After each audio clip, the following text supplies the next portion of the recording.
Tatay, bakit hindi niyo pinapayagan ang mga maliit na daga na tumulong sa inyo sa pagdadala ng pagkain? Anong kinalaman ng daga sa pagdadala ng pagkain? Maari namang makipag-usap si Yuyu sa hari ng daga. May isang hari ng daga sa kabisera na napaka-astig. Lahat ng daga ay sumusunod sa kanya. Hihilingin ni Yuyu na tulungan siya at ang kanyang mga anak at apo. Yung bigas sa imbakan ng masamang chancellor. Isa-isa nilang ililipat. Sa kampo ni Uncle Muyuan. Mabilis na umalis, lumayo sa haring rehente. Isa siyang baliw. Dahil dito, lahat sa kabisera ay nakakaalam na si Regent Wang Xiaoju ay para sa kanyang babae. Kahit ang mga braso ng mga anak ng mga ministro ay pwedeng putulin sa harap ng lahat. Baliw at ang maliit na prinsesa na si Gu Yuyu ay talagang naging kilalang-kilala sa pagiging malupit at may kakayahang gumamit ng mahika. Ang prinsipe ay nagtipon ng 100,000 na hukbo mula sa mga barbaro sa hilaga at naglagay ng mga sundalo sa hangganan. Maaaring umatras anumang oras. Ang aming mga suplay ng pagkain at mga rasyon ay kinupit ng partido ng reyna. Nakapagpabagal ng kalahating buwan. Kung hindi tayo makakahanap ng solusyon, sa loob ng 10 araw, tiyak na magkakagulo ang mga sundalo. Si Lisi ay nag-aalala. Mukhang siya ay bababa na sa laban. Si Empress Li ay handang ipagpalit ang buhay ng daan-daang libong sundalo upang pilitin akong sumuko. Ano ang dapat gawin? Kailangan bang magmukhang walang ginagawa habang nagugutom ang mga sundalo? Tatay, kumakain ng pulot.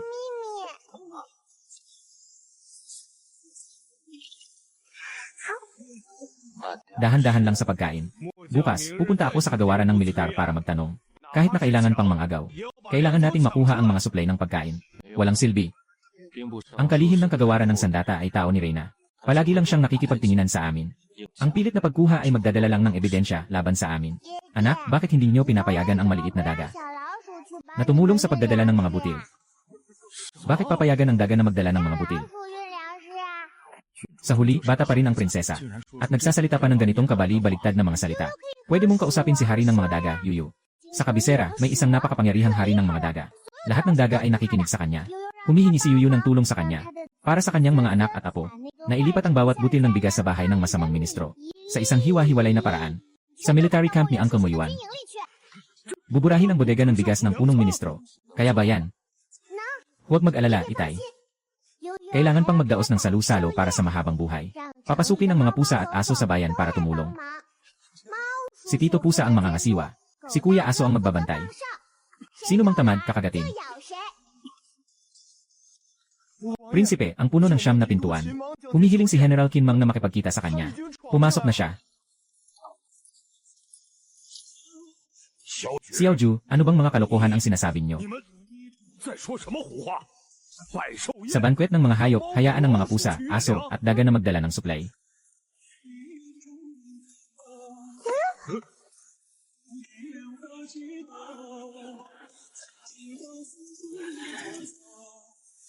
Bata, sinabi mo kanina na kaya mong ipagawa sa mga daga na ubusin ang bodega ng mga butil ni Lisi. Lanan. Hahaha. Isang batang hindi alam ang taas ng langit at lalim ng lupa. Kung talagang kaya mo yan, na ipaalis ang mga daga sa isang gabi, na maubos ang imbakan ng pagkain ng pamilya Lisi, na sinasabing kayang mag-alaga ng 10,000 sundalo, tanggapin kita bilang aking inang anak. Sino ang manghahas na mangbuli sa iyo sa kabisera sa hinaharap? Dapat mo nang tanungin ang mga bakal kong kamao. Hindi basta-basta ang maging inang anak ni General Qin.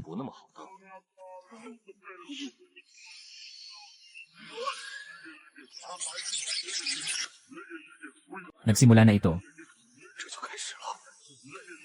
Hahaha. Tuloy na, Ginoong Daga.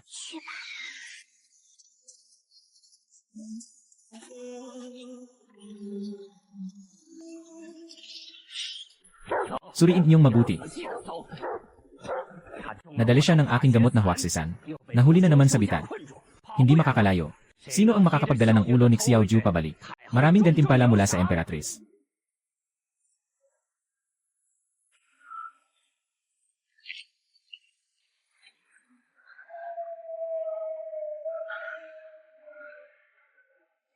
Huwag na huwag manghuli ng buhay.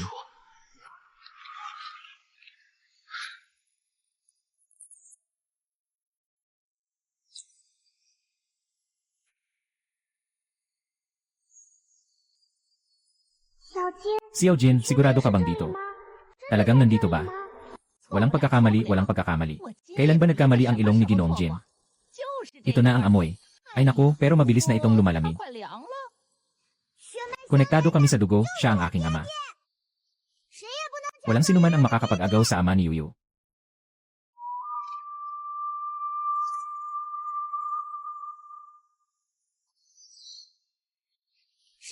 Walang sinuman ang makakapag-agaw sa ama ni Yuyu.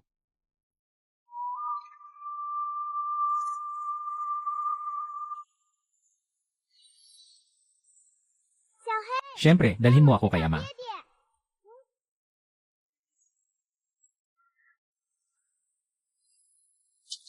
Inay, nandito na ang anak para makasama ka.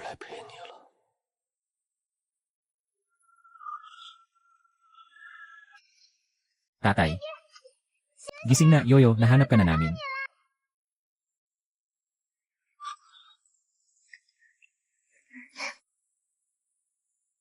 Tatay, maraming dugo ang lumabas sa'yo. Siguradong masakit yon, no?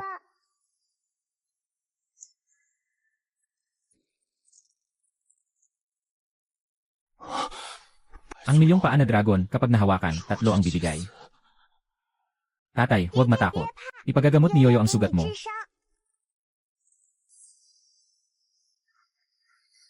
Nahanap na natin. Nandyan lang sa harap.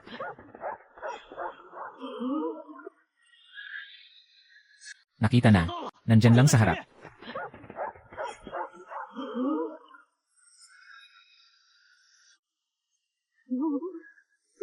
Anong klaseng halimaw to? Tumakbo na. Hindi. Huwag.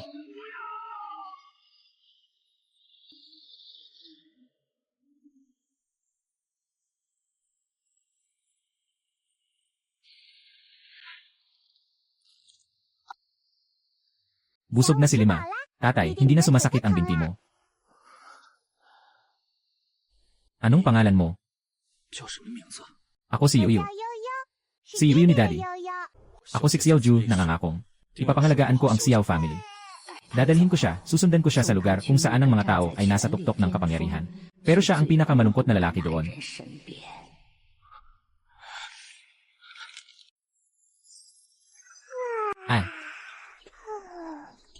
Si Xiaoju ay nakakita ng liham na ito. Kapag nakita mo ang liham na ito, wala na ako sa mundong ito. Ito ang ating nag-iisang anak na babae. Dapat mo siyang alagaan. Tatay, isasama mo ba si Yuyu pauwi? May mga hita ng manok ba sa bahay? Meron. Itay, ibibigay sa iyo ng tatay ang pinakamagandang bagay sa mundo. Itay, napakahina mo. Sa hinaharap, ako ang mag-aalaga sa iyo. Prinsipe. Nasaan ka? Prinsipe, nagkamali ako sa pagdating, dapat akong parusahan. Ito. Ang batang prinsesa. Bakit magkamukha na magkamukha si Lola Wang? Tatay, pwede bang kainin itong kumikislap na ito? Lene. Bumalik sa palasyo. Malugod na tinanggap ang prinsipe pabalik sa palasyo. Maghanda ng mainit na tubig para sa paliligo ng prinsesa. Kung sakaling magkulang, ipapataw ang parusa ayon sa bahay. Aba, Diyos ko. Saan galing ang maliit na diwata na ito? Gutom ka ba, munting prinsesa? Inihanda ng iyong matandang alalay ang ilang masasarap na kakanin. Subukan mo. Masarap ba, Xiao King? Ahas. Lahat umalis na.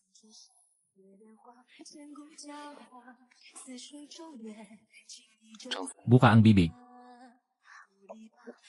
Hindi masarap, walang inihaw na bunga ng kapayas.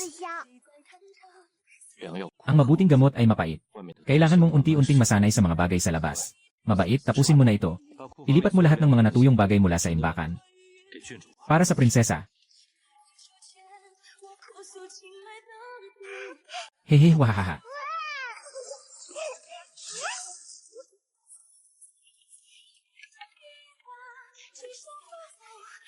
Tatay, huwag kang umalis.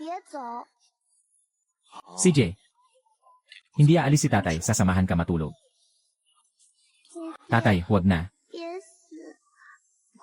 Umalis na ang mga masamang tao. Protektahan ka ni Yuyu. Sa susunod, si tatay ang magpoprotekta sa'yo. Malinaw na ang hakbang na ito ng prinsipe at reyna ay isang patibong. Naghihintay na kayo na mahulog sa bitan. Dito na pumasok sa palasyo. Lalo na't kasama pa ang prinsesang maliit. Kung sakaling may mangyaring masama, gusto kong ipaalam sa kanya na ang aking anak na babae ay hindi basta-basta maaring galawin. Gusto kong makita kung sino ang may lakas ng loob na galawin siya sa harap ko. Magandang pagpasok sa palasyo. Magandang pagpasok sa palasyo.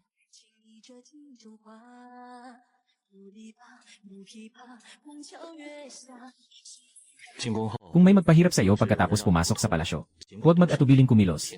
Kahit bumagsak ang langit, nandito ang tatay mo. Huwag mag-alala, tatay. Si Yuyu ang pinakamasunurin. Hindi siya mang-aapi ng iba. Narinig mo na ba? Dinala ng rehente ang isang anak na babae dito. Siguradong siya ay kayamanan na inaalagaan. Pati si General Mo ay personal na naghatid sa kanya. Malakas ang hangin sa labas.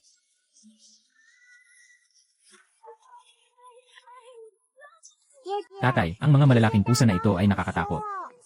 Kakainin ba nila ang tao? Nandito ang hari. Sino nang may lakas na sumubok na saktan ka? Prince Xiao, pinapayagan kitang pumasok sa palasyo para mag-usap. Anong klaseng tao ang nagdala ng isang batang hindi kilala ang pinagmulan?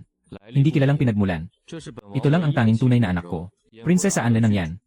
Reyna Dowager, baka naman nagkakabulag na ang mata mo. CJ, Prince Xiao. Talagang matibay na tao na may malambot na puso. Halika, bigyan ng daang bulaklak na likido ang maliit na prinsesa para ma-moisturize ang kanyang boses. Prinsesa, mangyaring gamitin ito. Ito ay isang napakahusay na handog mula sa hangganan. Ate, parang may lasa ng damong pumutol ng puso ang tubig na ito. Gusto mo bang uminom? Mga bata, kung ano-anong sinasabi. Mukhang si Emperatrice Li. Talagang hindi ka makapaghintay na maging ina ng lahat ng mga diyosa. Tatay, huwag kang magalit. Sabi ng lola, ang mga nagkamali ay dapat magsabi ng totoo. Ibinigay sa iyo ng nakatatandang Ginoo ang candy. Dahil galit ako sa iyo. Ikaw, Xiaoju, ay humahawak ng pamahalaan. Gusto ko ng 3 bagay mula sa iyo. Nasa ilalim ng kama ko ang mapa ng hangganan.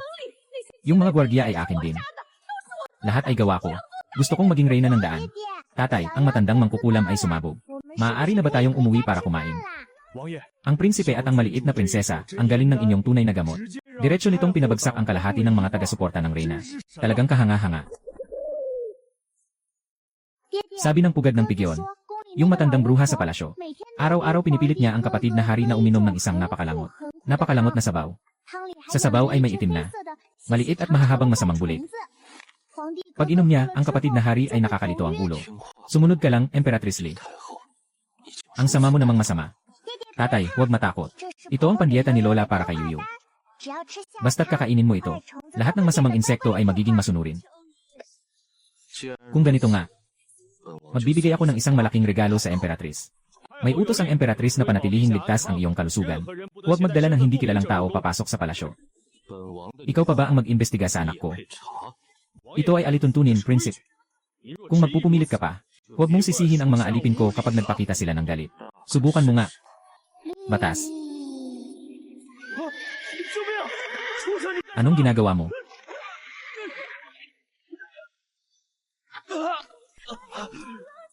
Ayusin mo ang iyong rehente. Yene, nakilala ko na ang inyong kamahalan. Nakilala ko na ang Emperatrice, Dine. Ang rehente ay tila masaya. Nadalhin ang isang ligaya sa umaga. Akala mo ba ang hukuman ay parang palengke ng mga pusa at aso? Tama ang sinabi ng Emperatrice. Ang ginawa ng regent ay hindi makatuwiran. Hindi ito ayon sa batas. Para bang nilalaro lamang ang korte. Siya ay si Xiao Yuyu. Kahapon, dinala ko na siya. Pinasinayaan na siya ng Emperatrice bilang prinsesa ng Anle. Hindi siya isang simpleng babae. Ako ang tunay na prinsesa ng Dayan.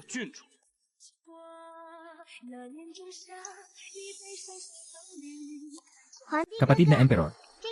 Ito, ipapasa ko sa iyo para maglaro. Walang hiya, tumigil ang mga tao, pigilan siya.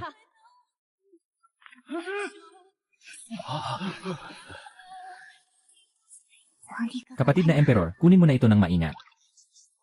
Ah, ama, gusto lang naming maglaro ni kapatid na Emperor. Ang mga ito ay sobrang agresibo. Lola, gusto ko po ito. 8L.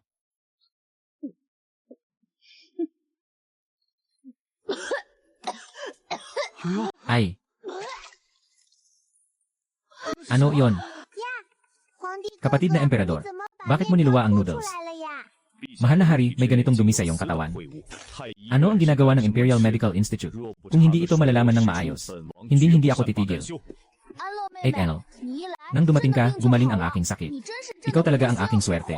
Kahibangan. Sa loob ng silid na ito ay may nakatagong karumihan. Kami po ay may 3 pagkakasala. Mangyaring kalmahin ang inyong galit, mahal na hari. Tiyak na may mahika ng pangkukulam sa loob ng palasyo. Si Ministro Lee na may mahika ng pangkukulam ay marunong mag-ukit ng mga salita. Ang insekto na ito ay hindi pangkaraniwan na maruming bagay. Ito ay ang bunga ng pakikinig sa South Border. Sino ang tagapangasiwa sa Imperial Hospital? Araw-araw ang pagkain ng hari ay ikaw ang humahawak. Paano nakapasok ang buhay na ito sa tiyan? Prinsipe Wang, patawarin mo ako. Walang anomalya ng sinuri ng matanda kong ministro. Ito ay sobrang kakaibang mahika. Bakit ba umiiyak si tatay, lolo? Siguro dahil meron din siyang noodles sa tiyan niya. Anleong kapatid na babae. Noon lagi kong nararamdaman na nanghihina ang ulo ko. Matapos mong ibigay ang ininom mo sa akin. Ngayon, ang pakiramdam ko ay sobrang ginhawa. Yuner, balik ka na sa iyong trono. Ano na klase ng gawito? Mahal na Emperatrice, ang iyong karunungan. Dahil gumagaling na ang hari. Yung nasa likod nito. Dapat bang magpaliwanag sa buong mundo? Matapos pumasok ang halimaw na ito. Mahihirapan ng malunasan kahit ang mga Diyos. Dalhin ang lahat ng mga alipin na ito na nagdudulot ng kapahamakan sa aming tagapagtanggol. Ilagay sila sa bilangguan. Ako mismo ang mag-imbestiga. Anak na si Anle. Dapat kang madalas na bumisita sa palasyo upang makita ako. Pui-pui-pu. Sira ang mga dalandan ng tatay. Ang mga dalandan na ibinigay ng nakatatandang emperador ay sira. Ngayon, nakapagligtas ka ng maraming lakas para sa akin. Ano ang gusto mong gantimpala? Patawad, mahal na Ginoo, patawad. Ang batang ito ba ay ipinadala ng tadhana bilang aking lihim na baraha? Saan na ang masamang mangkukulam? Ang dumating na Maisiu ay nakapagbunyag ng mga lihim ng timog. Yung gamot na yon, kahit ang pinuno ng mga manggagamot ay hindi malaman kung paano niya ito ginawa. Huwag magalit, Inang Reyna. Ang batang iyon ay tiyak na isang demonyo na nakatakas mula sa timog. Dahil hindi makahanap ng ebidensya ang Ming. Mas mabuti pang gamitin natin ang ibang tao. Sa pagdiriwang ng mga bulaklak sa loob ng 2 buwan, gusto kong makita siyang walang buhay at buo ang katawan.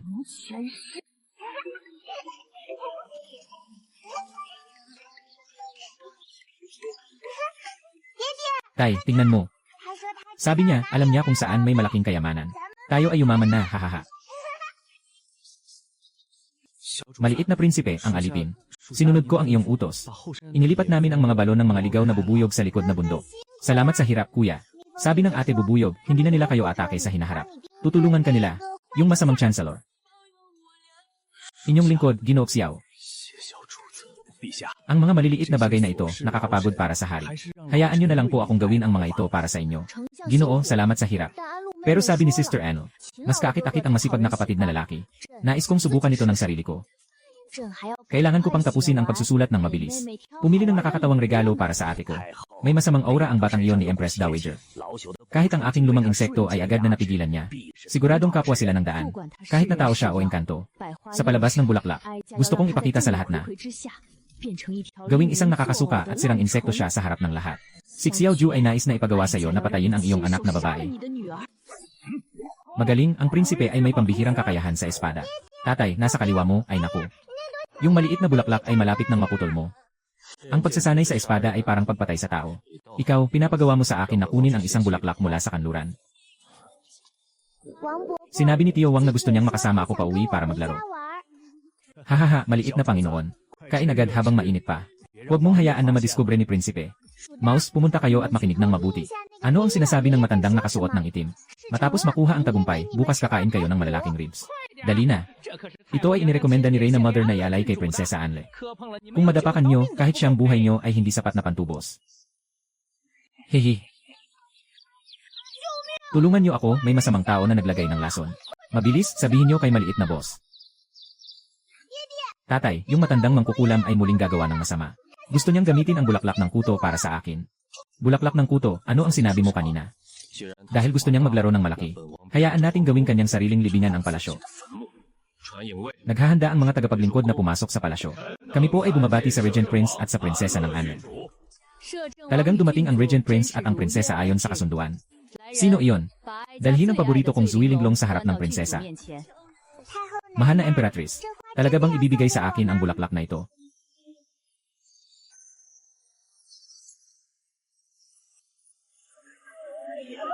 Tulungan niyo ako. Yung pagiging nakakulong sa sarili, ganito pala ang pakiramdam. Xiao Yuyu, ako ang iyong ikapitong unang prinsipe. Maganda ang ginawa mo sa palasyo kanina. Yung pinuno na yan, hindi naman gaano kahalaga. Bilang regalo mula sa ikapitong unang prinsipe sa'yo. Sa hinaharap kung sino mang mga api sa'yo sa Beijing. Ipangalan mo lang ang ikapitong unang prinsipe. Gamitin niya ang pera para siraan siya.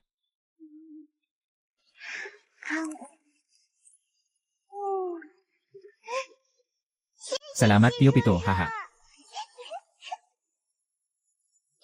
Hahaha.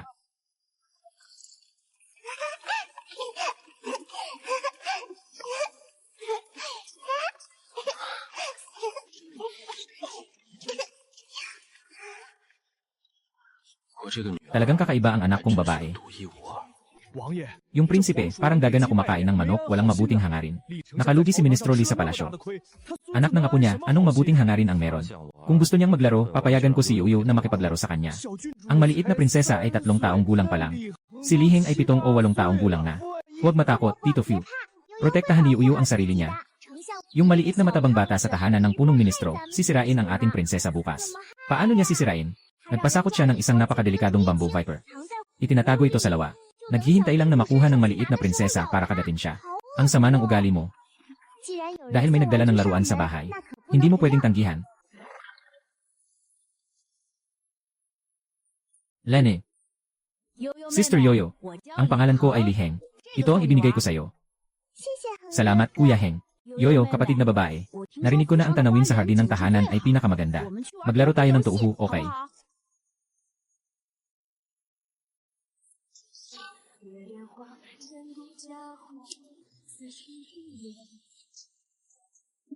Babae muna.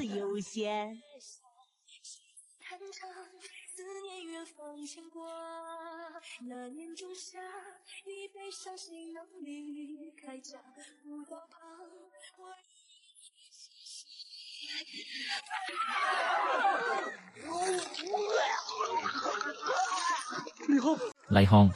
Mabilis, Ginoo. Mabilis, tawagan mo ang doktor. Mabilis, ipaalam mo kay Xiangye.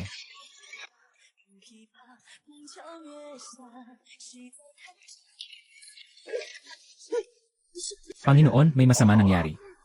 Ang batang Ginoo ay nakagat ng makamandag na ahas sa hardin. Hindi natin alam kung buhay pa siya. Ano pang hinihintay? Dalhin niyo ako roon.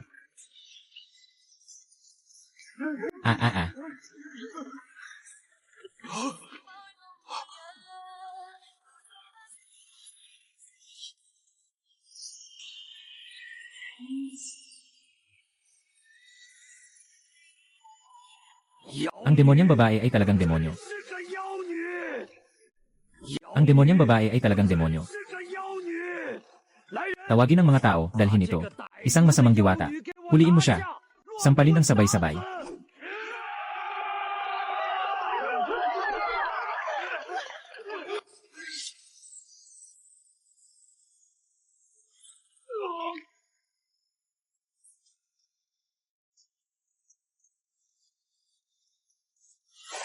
Ay naku.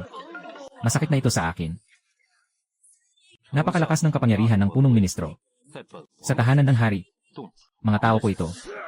Huwag mong hayaang gumawa ng masama ang demonyang ito at saktan ang aking apo.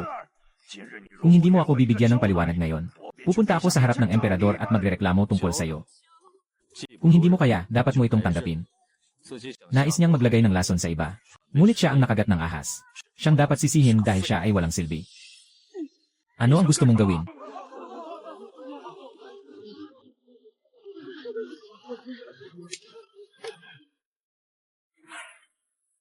Ito ay isang babala.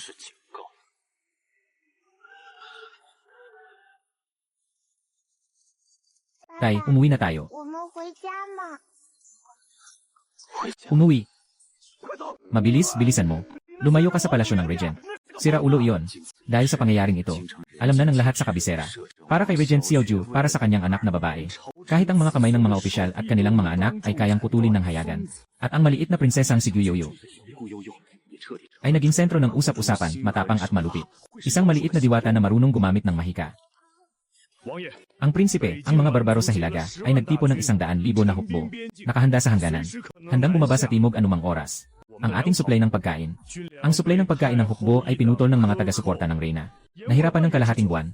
Kung hindi tayo makakahanap ng solusyon, sa loob ng 10 araw, ang moral ng hukbo ay tiyak na magugulo. Si Lisi ay nag-aalaga. Mukhang siya ay bababa na sa laban. Ang Emperatrice Li ay handang isakripisyo ang buhay ng daan-daang libong sundalo upang pilitin akong sumuko. Ano ang dapat gawin? Kailangan bang magmukhang walang ginagawa habang nagugutom ang mga sundalo? Tatay, kumain ka ng pulot.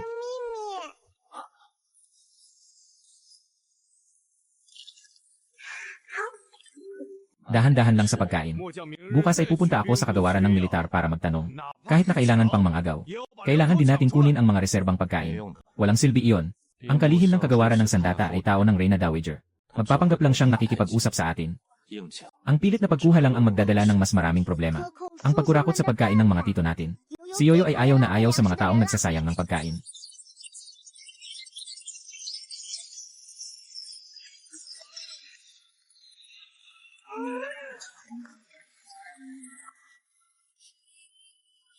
Mga taina ng tao.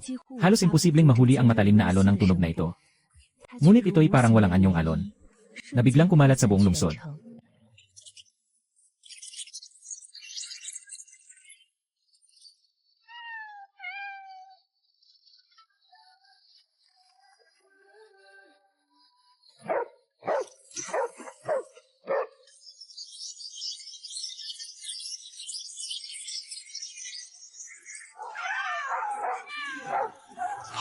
Ang kanilang layunin ay lahat nakatutok sa isang lugar, ang tahanan ng punong ministro sa silangan ng lungsod.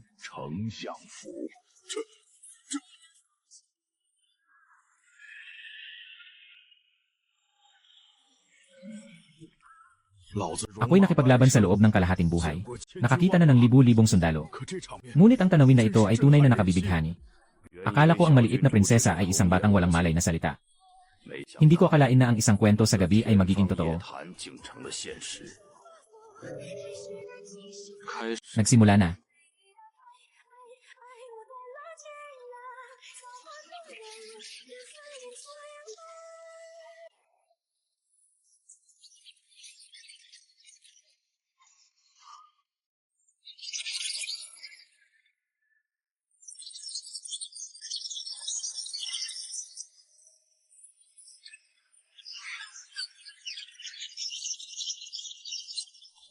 Ang bawat daga ay maliit na lakas.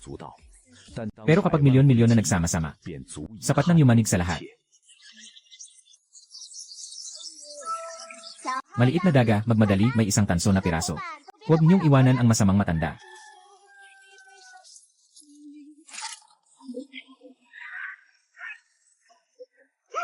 Ah!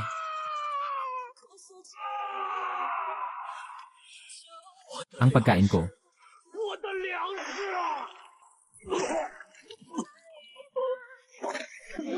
Iyan ang mana ng aming pamilya. Paano ito napunta sa mga nakaw sa tahanan ng punong ministro? Ibigay ang mga supply ng pagkain. Tungkol sa mga pilak na ito, ihulog na lang sa harap ng tahanan ng punong ministro. Tatay, talagang kahanga-hanga ka. Ang galing. Mas epektibo pa kaysa sa 3,000 kawal na dala ng tatay mo noong araw. Ang tula ni Lisi na may kapangyarihan. Ibig sabihin nito, tuluyang naputol ang braso ng Empress Dowager sa pamumuno. Lene. Pagbati sa inaanak kong babae. Ito ang pamanang yaman ng pamilya Qin. Panghuli sa pagbaril ng bituin. Kasing tigas ng bakal. Sino ang mangahas na mangbuli sa iyong ninong? Papatumbahin ko siya. Tingnan mo, Yoyo. Ito ang espesyal na pilak na dragon na baluti ni Tio Moyuan. Ikaw ang pinakamakapangyarihang batang general ng ating Great Yan. Ako ang iyong unang tiyuhin.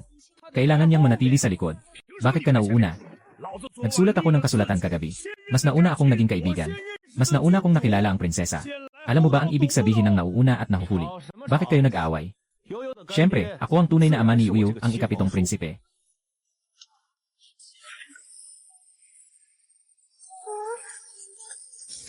Sapat na ang gintong dahon ni Uyo.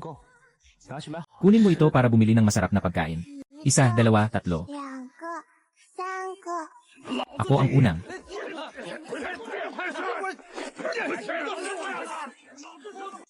Sabi ng lolo at lola, ang 7 bituin ng hilagang langit ay pinakamaganda.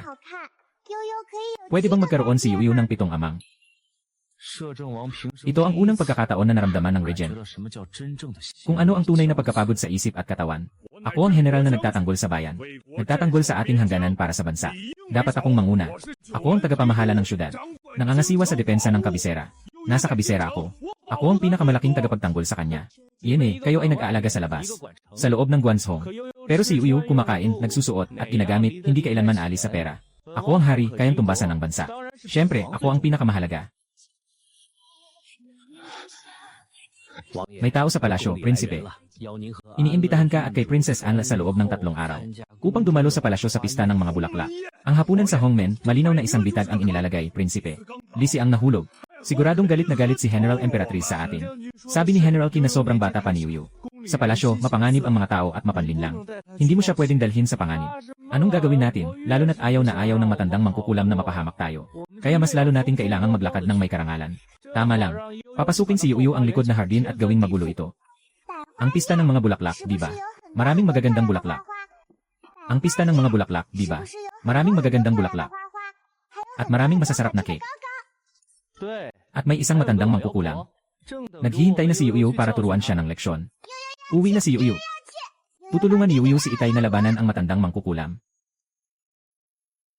Tingnan, siya yan. Yung maisi na dinala ng rehimeng prinsipe mula sa labas. Narinig ko, marunong siya ng mahika. Sinaktan niya ang apo ni punong ministroli at naputulan ng braso. Ele, dahan-dahan lang. Ang tatay niya ay yung buhay na yama.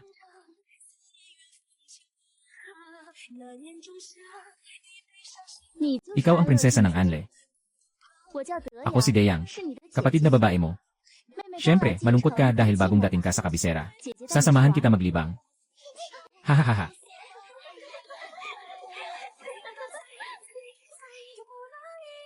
Lene.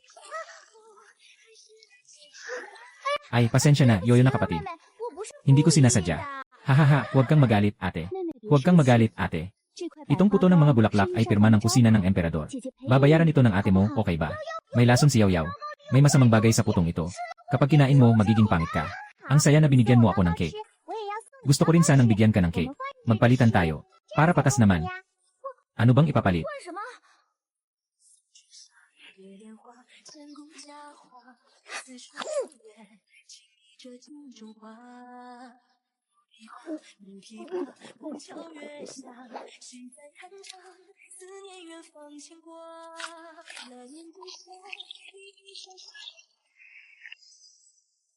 Hahaha. Tay, tingnan mo. Yung maliit na butiki, lasing at sumasayaw.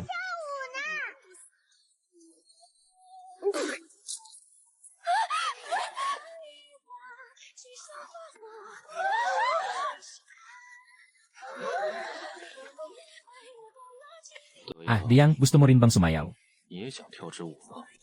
Hindi ko pa ito nakita na lason. Ano ang gagawin natin dito? Lumayo ka.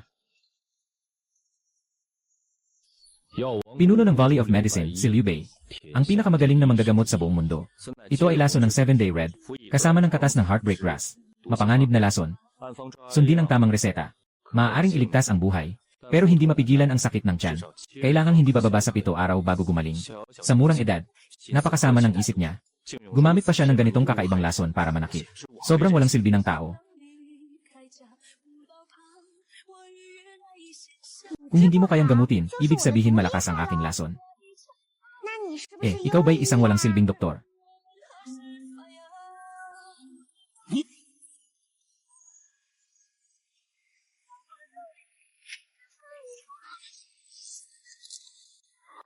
Anong ginagawa mo?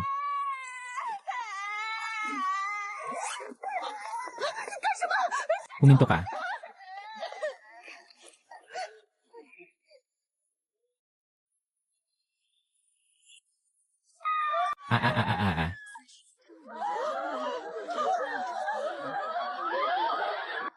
Baliw ka, nagwawala ka. Naapektuhan siya ng apoy na lason, sobrang lamig. Laban sa lason. Gusto ba niyang agad siyang makatay?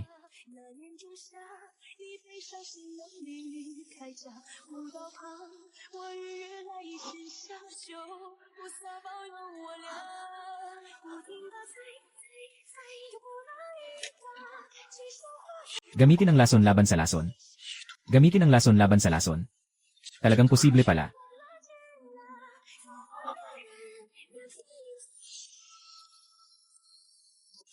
Tatay, ang husay mo talaga, di ba? Husay natin, si Yuyu ang pinakamasipag ha.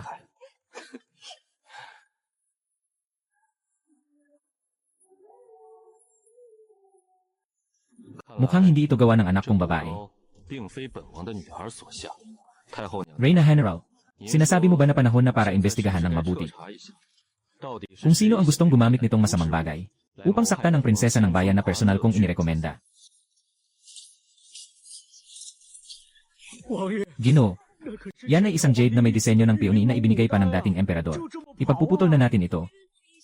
Ayaw mo bang iputol ito?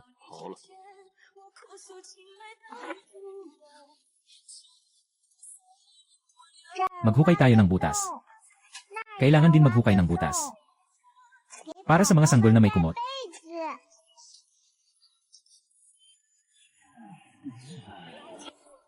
Ito ay ibinigay sa akin ng aking biyanan. Sabi ay ito ang iniwan ng aking ina. Maging mabait ka, anak, at mabilis na lumaki. Kapag lumaki ka na, hahanapan kita ng masarap na pagkain. Bakit kayo maingay? Anong silbi nitong sirang bagay na to? Sige, kunin nyo, itabunan nyo ang mga ningning na perlas na to sa lupa. Gamitin ang mga perlas bilang pagkain. Dito talaga nagmumula ang klase. Anak na inaanak, tingnan mo kung anong malakas na pampalusog ang dadalhan ni tatay. Hahaha. Ito ay itim na lupa na halo ang dumi ng kabayo. Pinakamayabong lupa sa buong mundo. Tiyak na mas malaki pa ang bulaklak kaysa sa tao.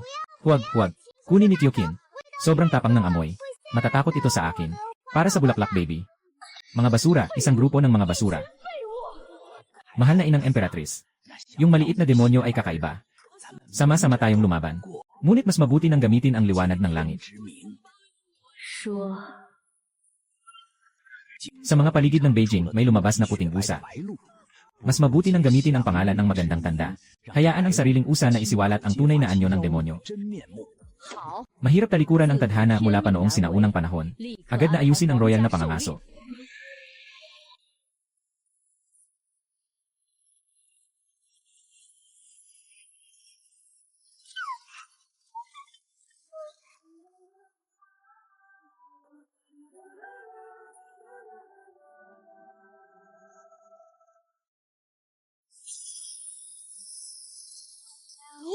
Uy, gusto mo bang kumain ng dugo ni Yoyo, ang bait mo? Prinsipe, dumating na ang utos para sa royal na pangangaso. Ang dahilan ay para magdasal para sa bansa. Binanggit pa ang prinsesa. Karne, inihaw na karne. At malaking usa. Tay, dalhin mo ako. Mukhang isa na namang balak ng emperatrice.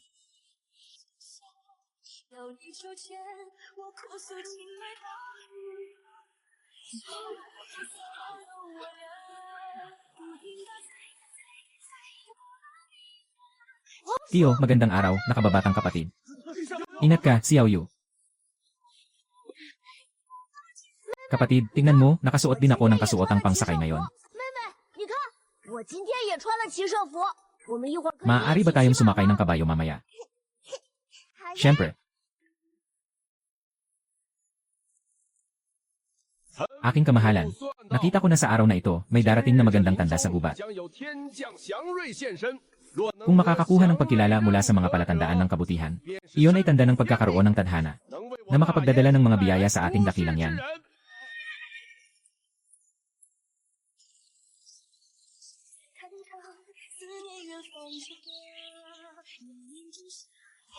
Diyos ko, talagang mga palatandaan ng kabutihan. Parang lumabas mula sa isang larawan. Kapag natapos na ang palabas, makakain na ako ng matamis na karot. Ang saya ay, napakamasungit ng matandang mangkukulam. Natatakot si Sanlu. Makinig kayo sa batang babae mamaya. Si Pamuyang maliit na naka-floral na damit. Tapos na, kain na tayo. Karot, nandito na ako. Hoy, matangkad. Ano bang masarap sa karot? Matigas at walang lasa. Mayroon akong matamis na candy dito. Mas masarap ito ng 100 beses kaysa sa karot. Oh. Diyos ko, alam niya ang nasa isip ko.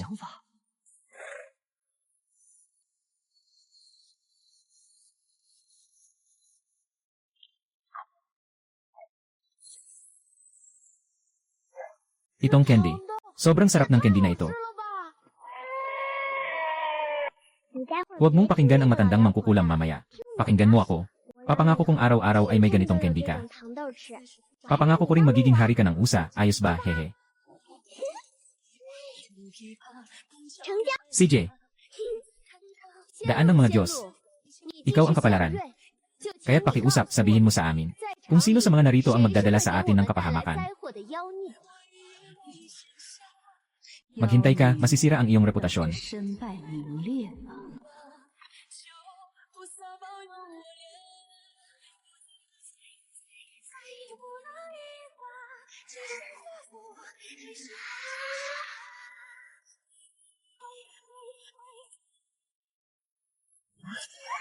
Ay.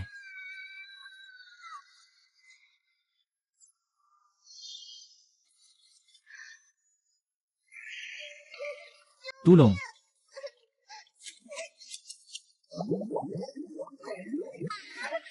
Tulong. Hahaha.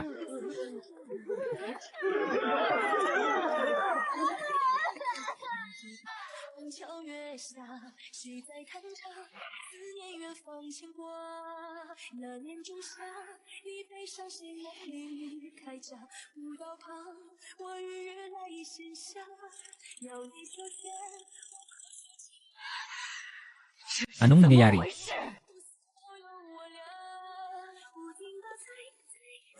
Hahaha.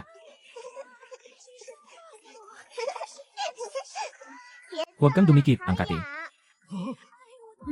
Hindi ko rin alam, Ginoo. Oh, mabait na bata.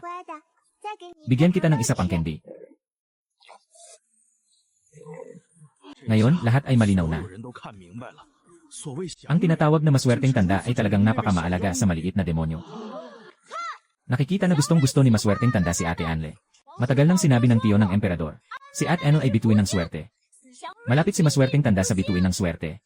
Ipinapakita nito. Si Anle ang tunay na swerte na ipinanganak na may swerte at kapalaran.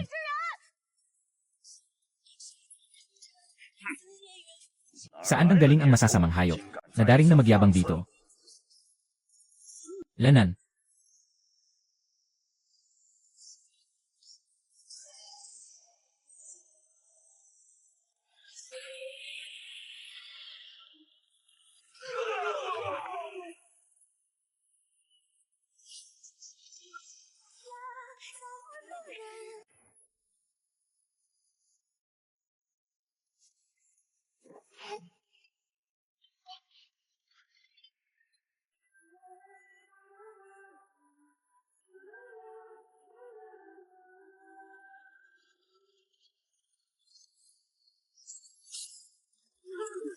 Ay, lululu. Tumakbo ng mabilis para mapakita sa mga masasamang tao.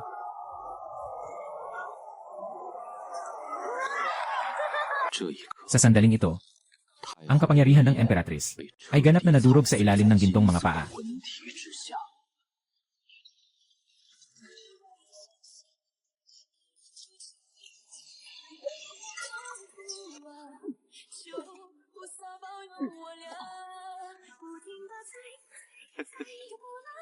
Hahaha.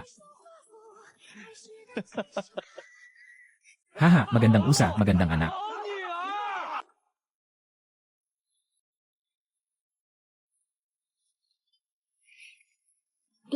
Tatay, ngayon ay, hindi ba't nakapagbigay ako sa iyo ng malaking karangalan?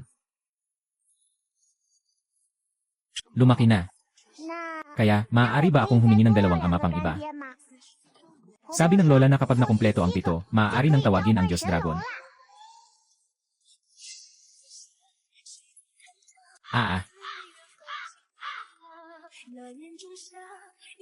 Ulan.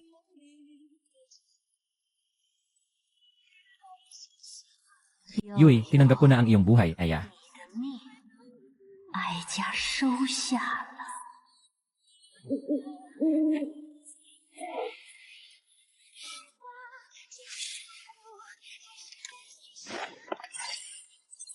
Ang alamat ng hari ng mga mamamatay tao na hindi kailanman nabigo. Dumating si Yu Wuhen.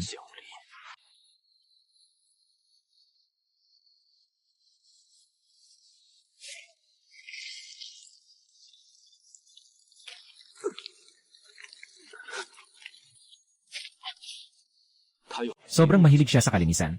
Sa buong buhay niya, huwag magkaroon ng ganitong malagkit at maruming bagay.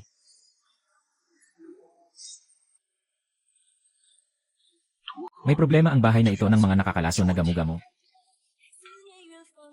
Ako ang dakilang hari ng mga sandali. Hindi ko papayagan na mabigo ang misyon dito.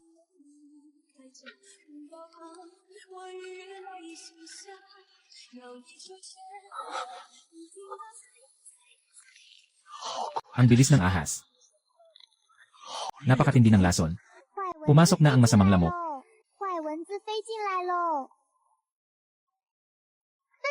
Bobo, natapakan mo ang lambat. Nagat ng maliit na kinsya. Pumasok si maliit na Hei at dalhin ang tanga sa labas. Tandaan mo, huwag mong gawing tatlo si Yuyu. Dapat ay makasama niya akong maglaro.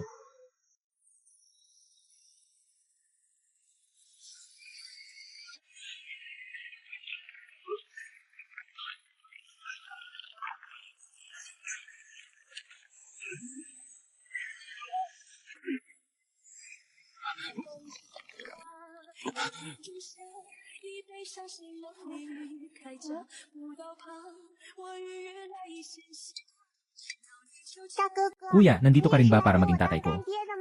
Ano bang kayamanan ang maibibigay mo kay Yuyu?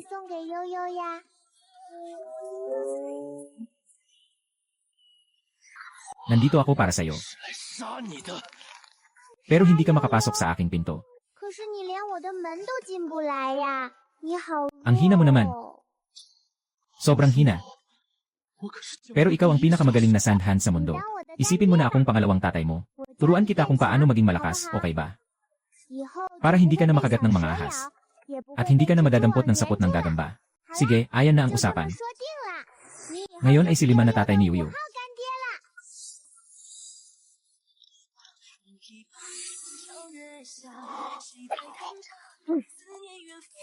Hehe, ito ay isang obedient list. Kailangan sumunod si Lima na tatay, ha? Kapag hindi sumunod, masakit ang tiyan.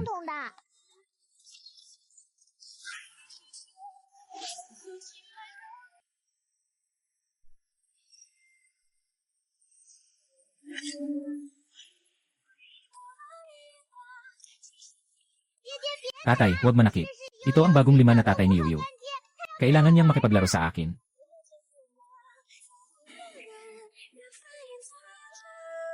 Ako ang hari ng mga sandali. Kailangan na talagang maging tatay. Tatay, tumakbo ka na. Bubugbugin ko ang masama. Gusto mong tamaan ako. Baliw na panaginip. Ipakikita ko sa iyo kung ano ang tunay na galing sa pagtalon.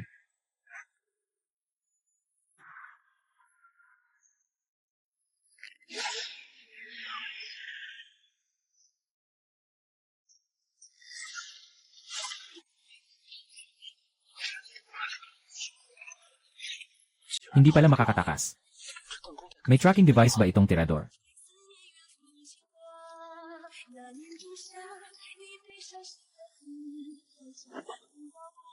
Ang katiyakan nito.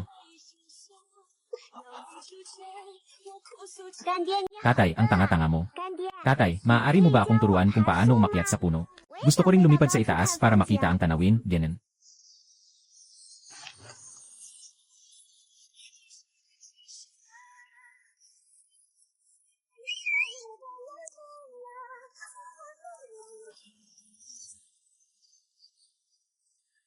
Ano ito? Isang hukbo ng mga wood. Ha ha ha ha ha. Ha ha ha ha. 啧啧，5号干爹脸色挺红润啊，看来今天玩得很尽兴。 Kumain ka ng marami, itay. Ito ay masustansya. Masarap ba? Hahaha. Hindi kailangan ng sand hand tower. Umalis na ang may-ari na marunong lang magpana. Hindi na tayo magkikita muli sa buhay na ito. Ngunit siya ay kakalabas lang sa bintana. Ang tianhuadan sa loob ng katawan ay nag-umpisa na sa tamang oras. Panglima na itay. Hindi ka na naman ba naging masunurin? Yoyo. Nay Ade. Habang tinitingnan ang cute at nakakatakot na maliit na ninuno sa harapan, tuluyan na siyang sumuko sa pakikipaglaban. Si Anle, ang prinsesa, ay anak-anakan ng punong guro ng Tinyu Tower. Mula ngayon, kung sino man sa mundo ng Jianhu, o anumang organisasyon ang manliligaw sa negosyo ni Shaisha, laban ito sa buong Tinyulo. Walang patawad. Lahat ng inutil ay inutil. Isang yubuhen. Kahit siya ay naakay ng batang demonyang iyon, hindi magagamit ang lakas militar. Patawag ng mga tao ang guro ng Qintianjian na pumasok sa palasyo agad. Mahal na emperador, mahal na reyna, may masamang balita. May kakaibang tanda sa langit. Magkakaroon ng malaking sakuna sa Danyang. Bakit mo nasabi yan, guro? Ang ating Danyang ay mapayapa at masaya. Saan manggagaling ang malaking sakuna? Noong nakaraang gabi, ako'y nagmasid sa mga bituin. Natagpuan ang purple star na kumakatawan sa kapalaran ng aking dakilang imperyo. Nawawalan ng liwanag. Ngunit sa tabi nito ay lumitaw ang isang masamang bituin. Naglalabas ng masamang itim. Aking sinuri ang mga palatandaan. Ipinapakita ng mga palatandaan na darating ang matinding tagtuyot. Lupain na nagiging pulang-pula. Lahat ng ito ay dahil sa paglitaw ng masamang bituin. Nagalit ang langit. Tama ang sinabi ng pambansang guro. Maraming kakaibang nangyayari sa kabisera kamakailan. Baka ito na ang palatandaan ng masamang bituin. Nananawagan ako sa inyong kamahalan na suriin ito. Nananawagan ako sa inyong kamahalan na suriin ito. Mga walang katotohanan. Ang mga pahayag tungkol sa kalangitan ay malabo. Paano ito magiging batayan ng pambansang patakaran? Ang punong ministro bilang pinuno ng mga opisyal ay naniniwala pa sa mga kwentong ito ng mga Diyos at Espiritu. Mali ang sinasabi ng regent. May koneksyon ng langit at tao. Mula pa noong sinaunang panahon, kung hindi agad matutukoy ang masamang bituin, dapat itong alisin sa pamamagitan ng matinding hakbang. Huli na ang lahat. Ayon sa opinyon ng mangkukulam, ano ang nararapat gawin? Ako ay taimtim na humihiling sa hari na magbigay ng utos. Sa loob ng 3 araw, gawin ang ritual sa labas ng lungsod sa templo sa langit. Ipakita sa langit ang babala. Direktang ipakita kung nasaan ang demonyong bituin. Upang mailigtas ang mga tao, kailangang ipakita ang tunay na mukha ng demonyong bituin. Sa pamamagitan ng banal na apoy, sunugin ito. Para mapawi ang sakuna at problema. Panatilihin ang ating dakilang yan na bansa na walang hanggan. Sa puso ng aming pamilya, ang lakas ay nagmumula sa pagkakaisa. Kung ang aking salita ay isang kasinungalingan, handa akong tanggapin ang parusang paghati-hatiin ng 5 kabayo. Prinsip, malinaw na ito ay isang bitag na inilagay ng Empress Dowager. Kapag ang mga tao ay naginit-ngit, kahit pa meron tayong libu-libong sundalo, hindi natin mapipigilan ang kanilang ingay. Ang taktika na ito ay sobrang mapanganib. Kapag nalabel si Yuyu bilang isang demonyong bituin, matagal mong pinagpaguran ang pagpapanatili ng katatagan ng kaharian. Mukhang magkakaroon din ng kaguluhan. Ginoo, baka pwede kong dalhin ang tao ko ngayong gabi para kay Ginoong Liu. Hindi na kailangan. Kung gusto niyang makipaglaro, makikipaglaro ako sa kanya.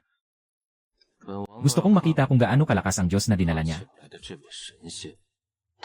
Talaga bang may kakayahan siya?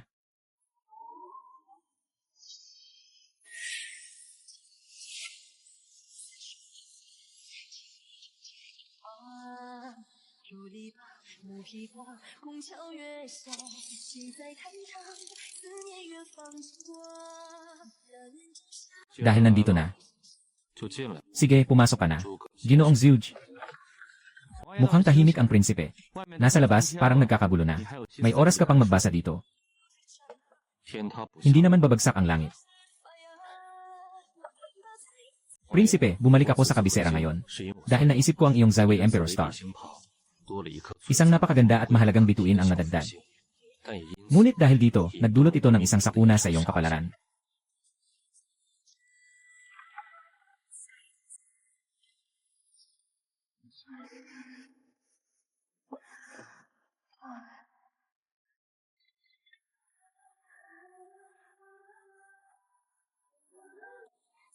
Natutulog si Itay. Tito, pwede bang kainin ang bilog na ito?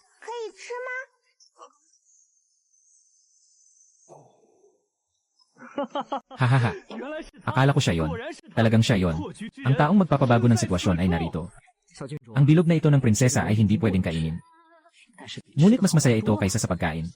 Gusto mo bang makakita ng isang palabas na mas maganda pa sa mga magic tricks? Pumunta tayo sa malaking seremonya ng pagsamba sa langit.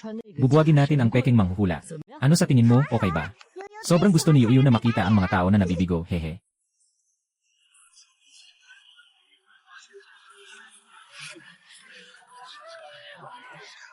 Tatay, kailan tayo pwedeng kumain ng handaan? Sabi ni Tio Fu na pagkatapos ng pagsamba sa langit, maraming masasarap na pagkain. Malapit na.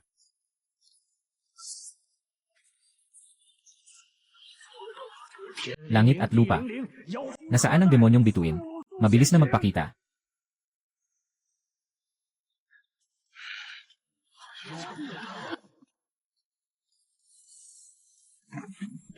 Narito ang demonyong bituin. Mukha siyang inosente. Ngunit sa katotohanan, may itinatagong masama. Saan man siya pumunta, natutuyo ang mga halaman. Walang buhay na natira. Dumarating ang masamang kapalaran. Diyos ko, talagang natuyo na. Sobrang nakakatakot. Yung maliit na prinsesa ay talagang engkanto. Mahal na guro ng bansa. Kunin mo na siya. Kung hindi, wala na tayong daan palabas.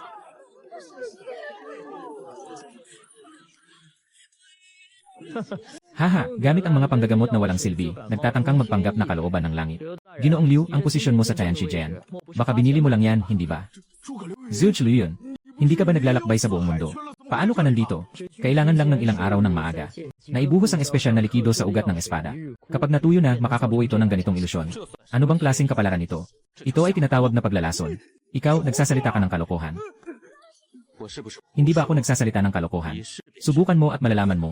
Pumunta ka, maliit na bituin. Ipakita mo sa lahat kung ano ang tunay na sigla.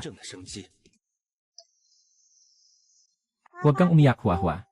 Kapag uminom ka ng gamot ni Yuyu, hindi ka na masakit.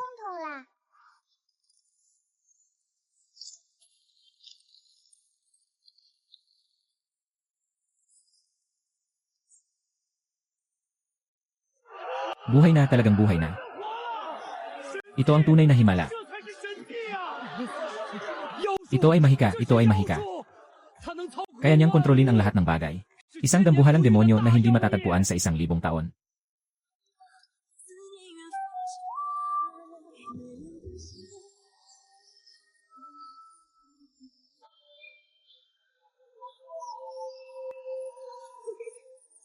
Haha. Tumahimik ka, demonyo. Nandito ang kalooban ng langit. Paano mo maaring makialam, ikaw na isang payaso? Malinaw ang kalooban ng langit. Dapat parusahan ang kasamaan. Dumarating ang hangin, bumangon ang ulap, dumarating ang kulog. Makinig ka sa akin, langit na kulog. Makinig ka sa akin, langit na kulog. Durugin ang kasamaan.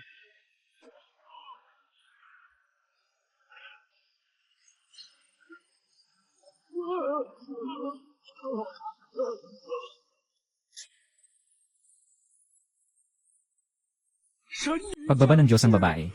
Pag-asa ng masaganang swerte sa dakilang yan. Pagbaba ng Diyos ang babae. Pag-asa ng masaganang swerte sa dakilang yan.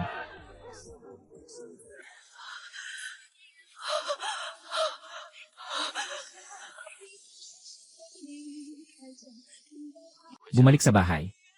Ang tatay ay nagpasabi kay Fubo na gumawa ng masarap na pagkain para sa iyo. Sige, gusto ni Yuyu ng 10 hita ng manok. Talagang kahanga-hanga ang maliit na prinsesa. Isang tuod na muling sumibol. Dumating ang mga paru-paro sa tag-init. Ang kidlat ay talagang sumusunod sa kanyang utos. Ang guro ay naging tanyag sa pagdulot ng kidlat. Ang buong lungsod ay tinatawag ang prinsesa na diyosa. Napaka-absurdo, talagang napaka-absurdo. Nagpapalakas ng kidlat. 10,000 paru-paro ang dumarating. Ito ay isang masamang hangin na nanginginig sa pundasyon ng bansa. Ang matandang lingkod na si Gu Changfeng ay may ulat na isusumite. Narinig ng matandang lingkod na ang prinsesa ng Anling ay may talino. Siya ay isang bituin ng swerte na bumaba sa lupa. Ngunit ang Jade ay hindi hinubog. Hindi karapat-dapat. May mga matatandang ministro na humihiling sa inyong kamahalan na personal na turuan ang prinsesa ng 3 pagsunod at 4 na kabutihan upang malinaw ang mga asal at dangal at hindi maging isang paborito na mayabang na nakakapinsalang aswang na nag-akit sa puso ng hari. Si Ginoong Teifu Anle ay isang bituin ng swerte. Siya ay isang diyosa, hindi isang aswang. Hindi kita pinapayagan na ganyan ang pagsalita sa kanya. Mahal na hari, ang katotohanan ay masakit sa pandinig. Ngayon ay nahuhulog ka na rin sa mga paniniwala ng mga engkanto at kababalaghan. Nabulag ka na ba? Ang hakbang na ito ng matandang ministro ay para sa kabutihan ng prinsesa. Para sa hinaharap ng daeyang. Ayos lang. Pumayag ang prinsipe sa kanya. Ang matandang ito ay ang pinuno ng mga manunulat sa buong mundo.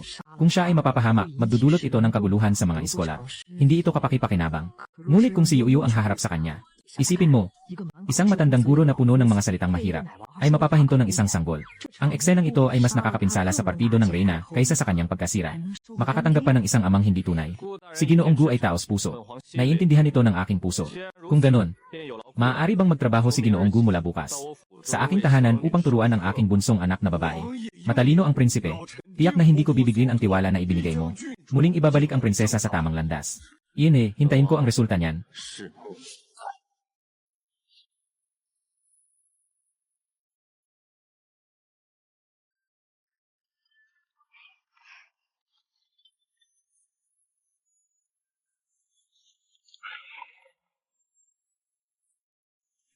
Ginoo, prinsesa.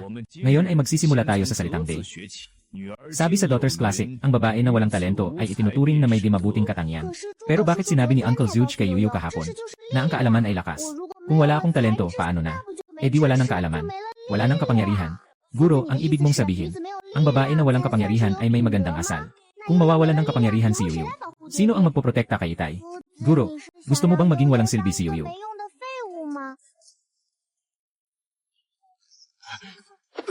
Yenan, pag-usapan muna natin ang mga patakaran. Dapat sumunod ang mga babae sa 3 tungkulin at 4 na bertud.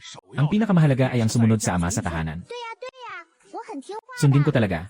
Sinabi ng tatay na hanapin ko ang mga nananakit sa kanya at ilagay sila sa hukay. Ibaon sila para maging pataba sa bulaklak. Kaya't inilibing ko sila. Yung silihing noong nakaraang beses gusto niyang kamutin ako ng ahas. Sabi ni tatay, hindi pwedeng palampasin niya yon. Kaya pinabalik ko yung maliit na ahas sa kanya. Pinakinggan ko talaga si tatay. Yung pag-aasawa, sumunod sa asawa, di ba? Tatay ni Muyuan, tatay ni Xiaoche, tatay ni Kinzang, Yeibuhen, Ninong, Zuge, Ninong, Lianam. At siguro, ikaw gusto mo rin bang maging ninong ni Yuyu? Kaya't mayroon ng 6. Dagdagan mo pa ang aking tunay na ama, magiging 7 na. Hindi. Narinig ko sa iba. Kailangan ng 7 na amang lalaki para makatawag ng dragon. Kailangan ko bang maghanap pa? Kailangan ko bang mag-asawa ng 8 beses sa hinaharap? Ang dami kong gagawin. Wala na akong oras para makipaglaro sa tatay.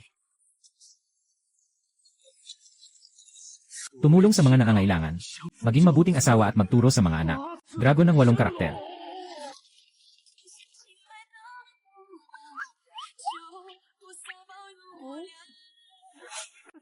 Prinsip, tingnan mo ang sinasabi ko. Hindi na kayang tumagal ng matandang ito ng 1 minuto. Tatay, ang lolo na ito ay napakamahina. Hindi na nakapagsalita at nahimatay na. Kailangan din ba niyang alagaan si Yoyo? Kung mahina siya, dalhin na lang natin siya para alagaan. Diablo ng dragon. Mga sundalo ng Bagrul, huwag kayong lumapit. Ang babae na walang talento ay kabutihan na. Isa lang siyang walang silbi. Besh, mabuti, matatag.